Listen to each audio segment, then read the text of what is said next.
నమస్కారం వార్తలకు స్వాగతం. ముందుగా ముఖ్యాంశాలు. మంత్రి పొన్నం ప్రభాకర్ ప్రెస్ మీట్, పలు అంశాలపై వివరణ.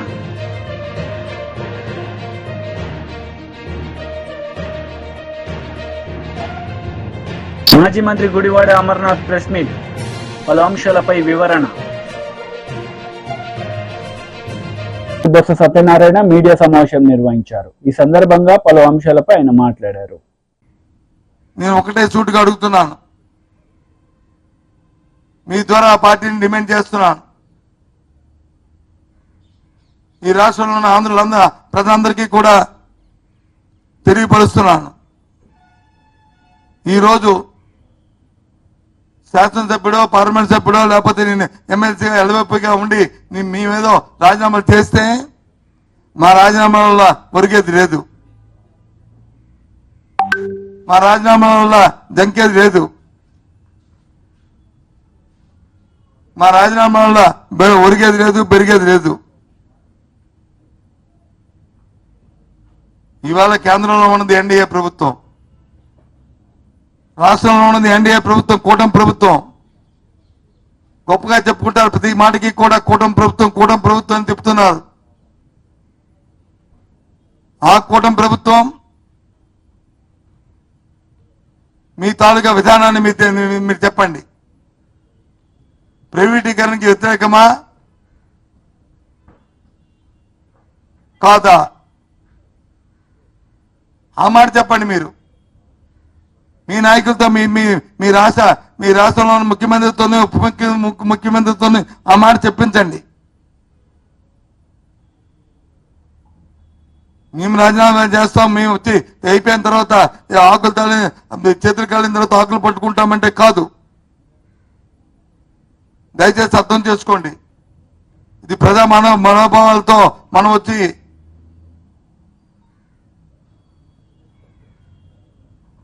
ఆటలు ఆడుకోవడం చాలా సమంజసం కాదు.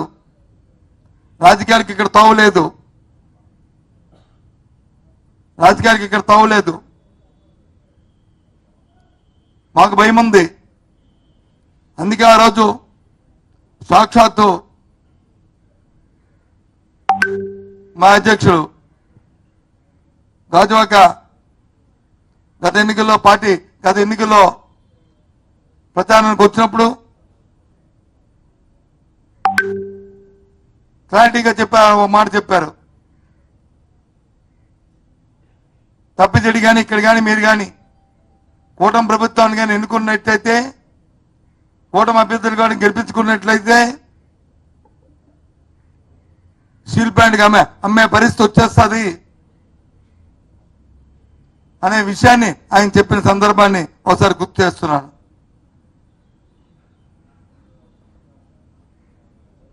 ఆ విషయాన్ని మళ్ళీ ఇప్పుడు చెప్తున్నాం. దయచేసి ఆ పరిస్థితి తేకండి. ప్రజా మనోభావాల్ని ఆలోచించండి. ఆ రోజు సాక్షాత్తు ముఖ్యమంత్రి గారే విశాఖపట్నంలో బహిరంగ సభల్లో మాట్లాడినప్పుడు చంద్రబాబు నాయుడు గారు ఏం మాట్లాడారో ఒకసారి మళ్ళీ అవి తిరిగేసి చూడండి, మీరు ఏం మాట్లాడారో.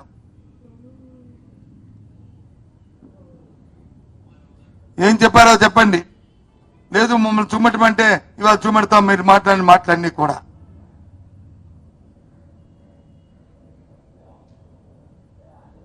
అలాగే సాక్షాత్ ఉప ముఖ్యమంత్రి గారు ఆయన విశాఖపట్నంలో గాజువాకలో మాట్లాడిన మాటల్లో ఆయన మాటల్లోనే ఆయనది కూడా ఒకసారి చూడండి. లేదు మమ్మల్ని చూపెట్టమంటే మేము చూపెడతాం, ఏ విధమైన మాటలు మాట్లాడారు. ఆ మాటల మీద మీరు స్టిక్ అనే ఉండండి, ఆ మాటల మీద నిలబడండి. మీ మాటలు నమ్మి ఈ రాష్ట్ర ప్రజలు మీకు ఓటిచ్చారు. నమ్మకాన్ని ముమ్ము చేయకండి, మళ్ళీ మోసం చేయకండి. ఆనవాయితీగా ఉన్న మీ అలవాటుని దయచేసి చేయకండి. అమాయకులు మోసం చేయకండి. BJP leader Bandi Sanjay press meet నిర్వహించారు. ఈ సందర్భంగా పలు అంశాలపై ఆయన మాట్లాడారు. ఈ విధంగా ప్రజలను రాత్రి రంపాన పెట్టారు. ఏ ఉద్యమకారుడు ఏ నాయకుడు ఆ రోజు తెగించి పోరాటం చేశారు, ఏ ప్రాంతంలో పోరాటాలు జరిగినాయి, ఏ విధంగా మనం విముక్తి మనకు కలిగింది, అన్ని విషయాలను కూడా మన కళ్ళ కట్టినట్టుగా ఈ ఫోటో ఎగ్జిబిషన్ ద్వారా మనం చూపెట్టే ప్రయత్నం చేస్తాం. ఎందుకంటే 70 సంవత్సరాల నుంచి కనీసం తెలంగాణ విమోచన దినోత్సవం గురించి చర్చించే పరిస్థితి తెలంగాణ రాష్ట్రంలో గతంలో లేదు.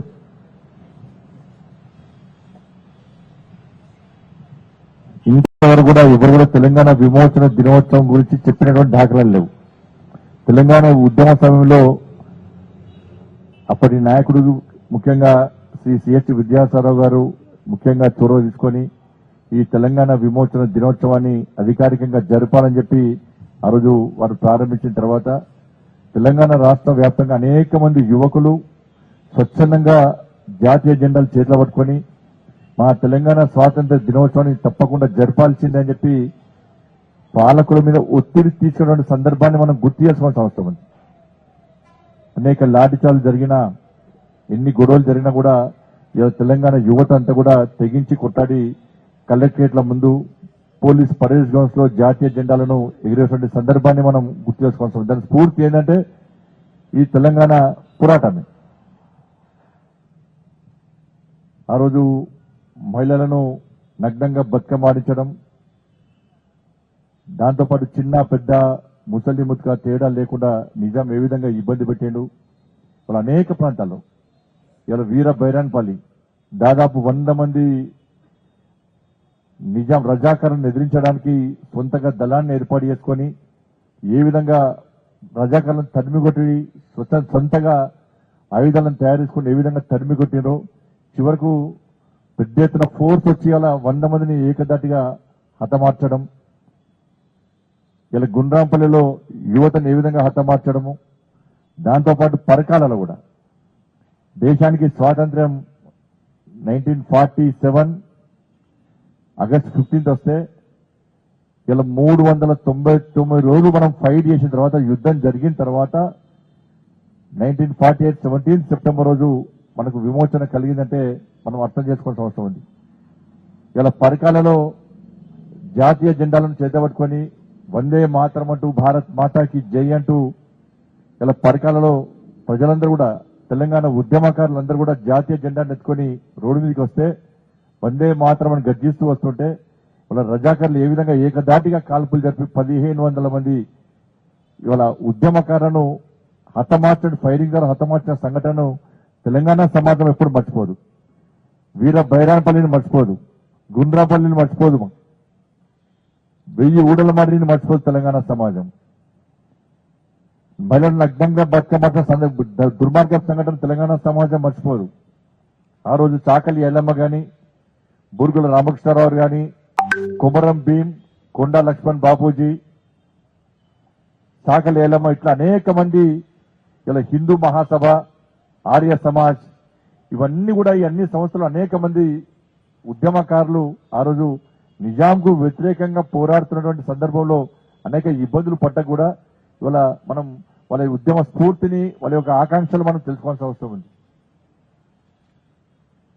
కాబట్టి దాన్ని దృష్టిలో ఉంచుకునే కేంద్ర ప్రభుత్వం ఈ చరిత్రను తిరమరుగేయద్దు. ఈ చరిత్రను తిరమరుగేయడానికి కొంతమంది ప్రయత్నం చేస్తున్నారు. ఇది నిజమైన స్వాతంత్ర, మరో స్వాతంత్ర పోరాటం ఇది. కాబట్టి ఇటువంటి చరిత్రను రాబోయే తరాలకు అందించాలని చెప్పి ఒక విశాల దృక్పథంతో వాళ్ళ కేంద్ర ప్రభుత్వం, నరేంద్ర మోడీ గారి ప్రభుత్వం ఈ తెలంగాణ విమోచన దినోత్సవాన్ని జరుపుకుంటున్నది. దీని స్ఫూర్తి సర్దార్ వల్లభాయ్ పటేల్. నిజంగా ఆ రోజు తెలంగాణ రాష్ట్రం, తెలంగాణ సపరేట్ దేశంగా ఏర్పడే, సపరేట్ రాజ్యంగా ఏర్పడే ఉంటే, సపరేట్ దేశంగా ఏర్పడే ఉంటే వాళ్ళ భారతమాత ఒడిలో తల్లి, భారతమాత కడుపులో ఒక క్యాన్సర్ వ్యాధిలాగా వ్యాపించేది.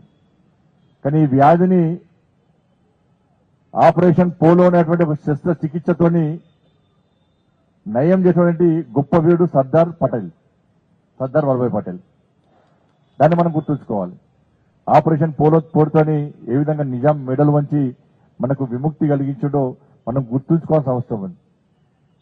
కాబట్టి మాజీ మంత్రి హరీష్ రావు మీడియా సమావేశం నిర్వహించారు. ఈ సందర్భంగా పలు అంశాలపై ఆయన మాట్లాడారు.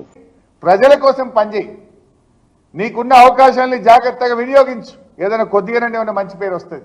రెండోసారి గెలుస్తా అంటే కాంగ్రెస్కి అంత సీన్ లేదు.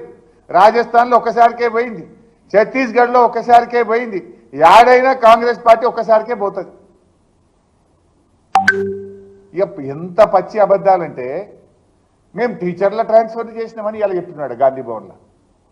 18 ఏళ్ల కింద అయిందట టీచర్ ట్రాన్స్ఫర్లు. 18 ఏళ్లలో టీచర్ ట్రాన్స్ఫరే కాలేదట. ఇక రేవంత్ రెడ్డి వచ్చి 18 ఏళ్ల తర్వాత ఇప్పుడే ట్రాన్స్ఫర్లు చేసినా అని మాట్లాడుతుండు. అబద్ధాలు ఆడడానికి సిగ్గుండాలి. 2018లో కేసీఆర్ గారు ప్రభుత్వం ఈ రాష్ట్రంలో ఉపాధ్యాయుల బదిలీలు చేసింది నిజం కాదా రేవంత్ రెడ్డి అని నేను అడుగుతా ఉన్నా. 2018లో general transfers for teachers KCR garu ప్రభుత్వం చేసింది. నీకెవడో ఆ స్క్రిప్ట్ రైటర్ చక్కగా లేడు. ఆ ముఖ్యమంత్రి పదవి ఇజ్జత్ నువ్వే తీసుకుంటున్నావు. ఇట్లా అబద్ధాలు ఆడితే టీచర్లు ఏమనుకుంటారు? టీవీలో చూసిన టీచర్లు ఏమనుకోవాలి? 18 ఏళ్ల కింద ట్రాన్స్ఫర్ అయింది, ఇప్పుడు నేనే చేసిన అంటే టీవీలలో చూసిన టీచర్లు నేను ఏమనుకుంటారు? నీ పరువు నువ్వు తీసుకున్నట్టు కాదా? నీ గౌరవం నువ్వు దక్కించుకున్నట్టు కాదా? నీ దక్కించుకుంటే దక్కించుకున్నావు ఆయన కుర్చీ గౌరవం పోతుందని మాకు బాధ కలుగుతా ఉంది. ఇక ఉచిత కరెంటు గురించి, స్కూళ్ళకి ఇప్పుడే ఉచిత కరెంట్ వచ్చిందట. అంతకుముందు కరెంటే లేదట స్కూళ్ళల్లో. అడుగుపో, ఏ స్కూల్లో పోయి అడుగుతావో. అంతకుముందు కరెంటే లేదట, కంప్యూటర్లని మూలకు పడ్డాయట. ఇక ఇప్పుడు రేవంత్ రెడ్డి వచ్చే స్కూళ్ళకు ఉచిత కరెంట్ ఇచ్చిందట. కేసీఆర్ గారు ఉన్న అంతకుముందున్న ప్రభుత్వాలు స్కూళ్లకు గ్రాంట్ ఇచ్చిండ్రు, స్కూల్ హెడ్ మాస్టర్లు కరెంటు బిల్లు కట్టిండ్రు. నువ్వు గ్రాంట్ బంద్ చేసినావు, డైరెక్ట్ కరెంట్ వాళ్ళకి కడుతున్నావు, గంతే తేడా. కేసీఆర్ స్కూళ్ళకి ఇచ్చిండు, స్కూల్ వాళ్ళు కరెంట్ బిల్లు కట్టిండ్రు. నువ్వు స్కూళ్ళకి ఇచ్చిండు, బంద్ పెట్టినావు, కరెంట్ వాళ్ళకి కడుతున్నావు. గాదానికి ఏదో నేనేందో ఉచిత కరెంట్ ఇచ్చినా, ఇక గతంలో లేనే లేదు, ఇప్పుడే కొత్తగా స్కూళ్ళకి కరెంట్ ఇచ్చింది అన్నట్టు బిల్డప్ ఇవ్వబడివి నువ్వు. ఇవాళ ఇంకో విషయం మీరు చూశారు. నిన్న మొన్న కాంగ్రెస్ పార్టీ ఆడుతున్న నాటకం స్పష్టంగా తెలిపోయింది. ఇవాళ రేవంత్ రెడ్డే దాడి చేపించిండు అని ఆయనే చెప్పిండు. మనోడే వాళ్ళ ఇంటికి పోయిండు అని చెప్పిండు.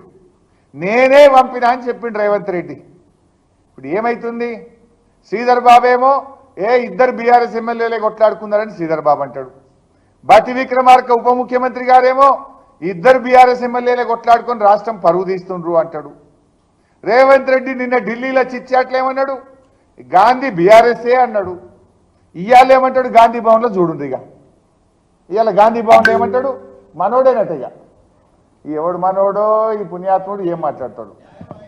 బీఆర్ఎస్ కు సంబంధించిన ఎమ్మెల్యే నేను, బీఆర్ఎస్ పార్టీ ఎమ్మెల్యేను, పబ్లిక్ అకౌంట్స్ కమిటీ చైర్మన్ నేను అని చెప్తే, ఇంకో బీఆర్ఎస్ పార్టీ ఎమ్మెల్యే వాళ్ళకి ఏదైనా మనస్పర్ధలు ఉంటే, మీ మనస్పర్ధలు మీకుంటే అక్కడ కాంగ్రెస్ పార్టీపై నెపం పొంది ప్రభుత్వానికి సంబంధించి ఇష్టరాజ్యంగా అడ్డగోలు మాట్లాడుతా ఉన్న వైనాన్ని ప్రజలందరూ కూడా గమనిస్తా ఉన్నారు. మన వాడొకడు వీడొకడు మోపాడు, వాళ్ళు వీళ్ళు వాళ్ళ చెంచాగాళ్ళు కార్యకర్తల మీద కేసులు పెట్టాలనో కార్యకర్తల మీద దాడులు చేస్తామనో ప్రయత్నం చేస్తారు. మన ఇంటికి వస్తామని చెప్పారు, కానీ మనోళ్ళే వాళ్ళ ఇంటికి పోయారు. చింతపండు అయినాక చెప్తారు మా ఇంటికి వచ్చి తన్నీరాడు. ఇప్పుడు ఏమంటుండ్రు రేవంత్ రెడ్డి? మనోళ్ళే వాళ్ళ ఇంటికి పోయి తన్నిండ్రు. మనోళ్ళు అంటే ఎవరు? పాపం ఇప్పుడు ఆయన గాంధీ గారు ఇంతకు ఎవరి వాడు? పొద్దుగాలనేమో బీఆర్ఎస్ అండ్రి, నిన్న ఢిల్లీలోనేమో బీఆర్ఎస్ అంటాడు రేవంత్ రెడ్డి, ఇవాళనేమో మావోడే అంటుండు, మనోడే అంటుండు, కాంగ్రెస్ వాడు అంటుండు. నా గరకానా ఘాట్కా అయిపోయినట్టుంది ఇది. అసలు ఇంతకు ఎవరి వాడు? అంటే ముఖ్యమంత్రి గారి మాటలు చూస్తుంటే తానే దాడి చేయించిన అని చెప్పకనే చెప్పిండు కదా రేవంత్ రెడ్డి గారు.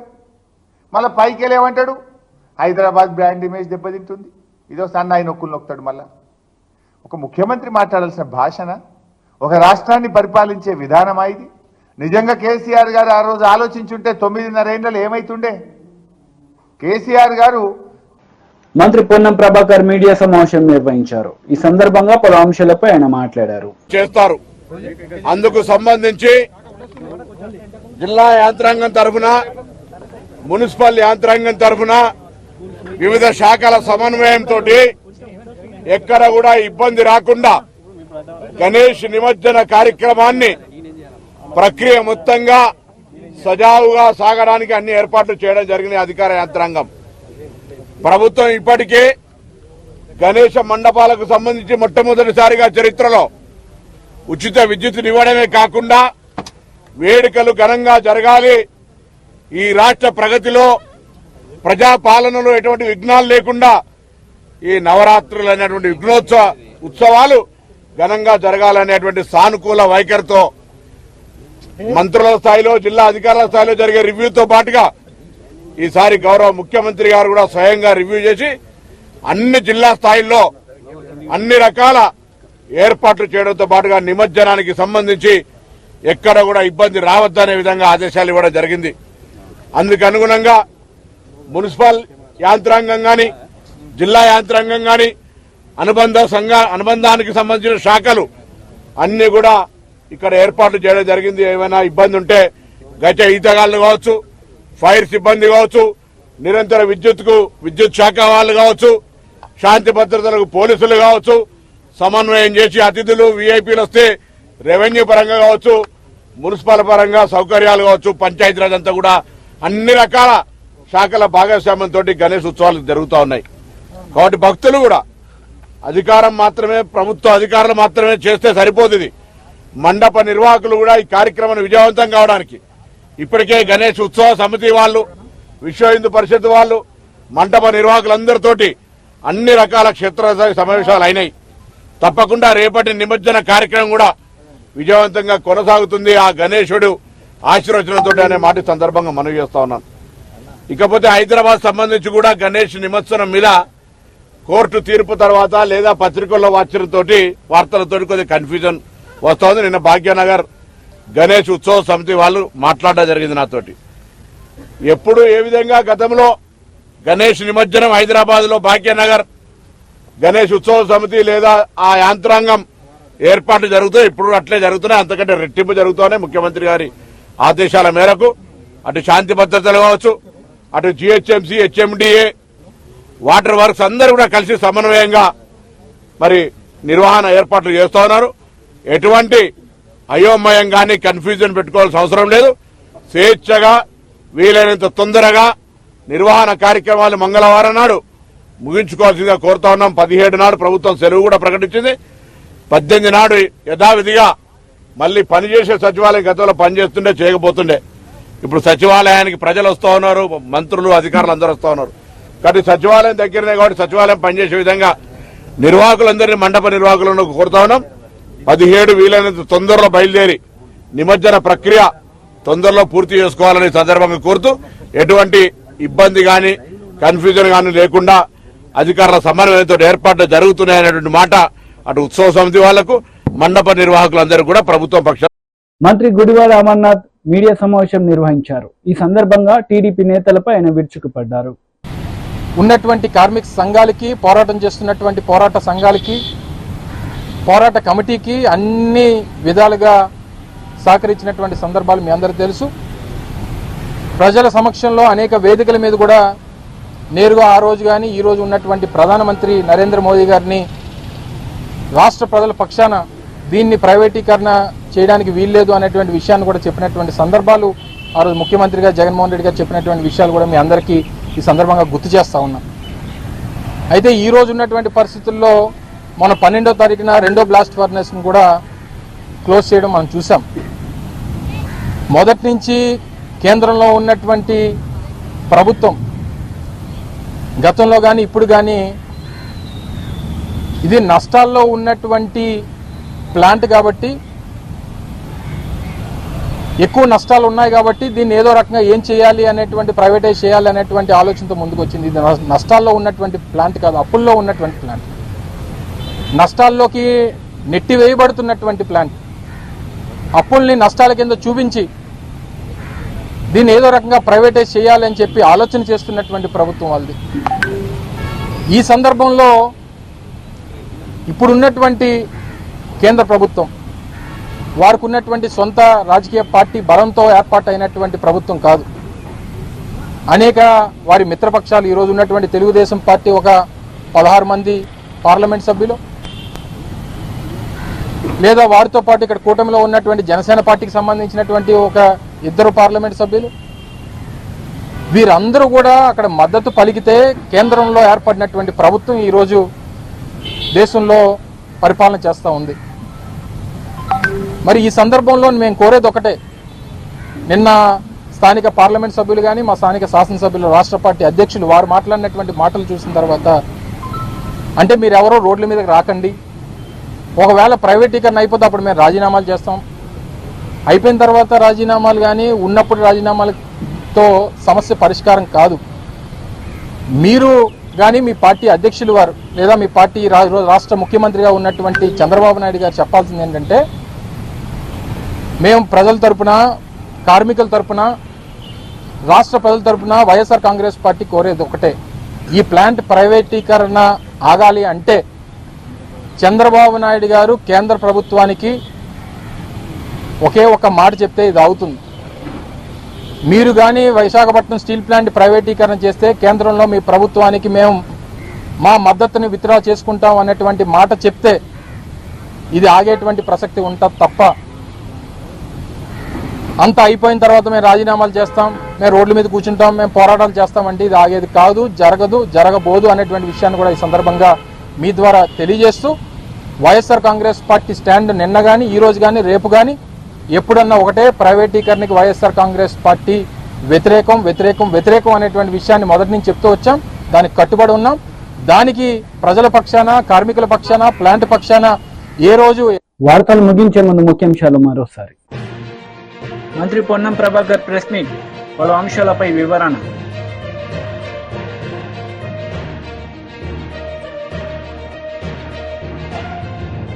మాజీ మంత్రి గుడివాడ అమర్నాథ్ ప్రెస్ మీట్, పలు అంశాలపై వివరణ. ఈ వార్తలు ఇంతటితో సమాప్తం. తిరిగి ప్రసారమయ్యే వార్తల్లో మళ్ళీ కలుద్దాం. అంతవరకు సెలవు. నమస్తే.